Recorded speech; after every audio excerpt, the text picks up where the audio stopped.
ڕۆتوانی پێتان ڕابگەێنین کە قۆزۆختانە ئەمڕۆ گەرنتی گەرمیان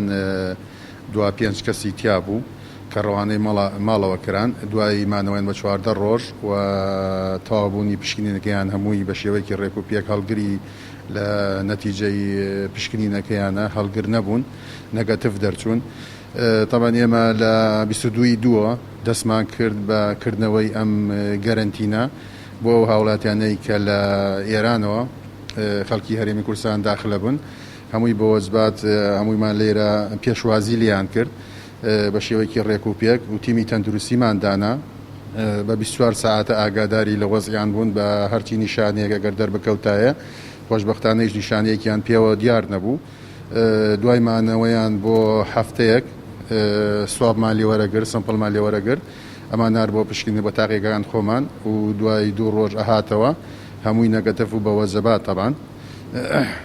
هەمووی ماوەی جارێک کە 14 ڕۆژی بینی زیاتر لە هەفتەیەک مایەتەوە سوابمان لێوەرەگرت و ئەمانار بۆ تاقیگە بە شێوکی ڕێکوپێک هەمووی بە شێوکی ڕێکوپێک بە نەگەفت دەرچوون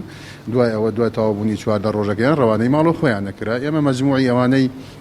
کە لە 22 مانگ و تاک و ئەمڕۆ 363 کەس بوون هەمووی دوای تەوابوونی 14 ڕۆژ بە 7 وەزبە ڕەوانەی ماڵەوە کران کە شەرتی ئەوە بوو 14 ڕۆژ تەواوکە و پشکنینەکەیشی نەگەدەف پێ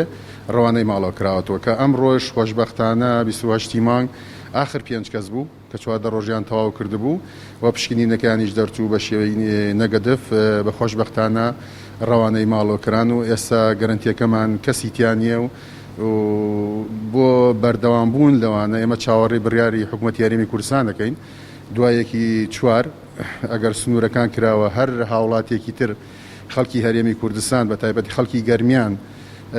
ئەگەر لەو دیوما بێتەوە بەم دیوە بێت ئێمە پێشوازی لێ دەکەین لە گرینتەکە و بەردەوام بین لەسەر گرینتەکردنیان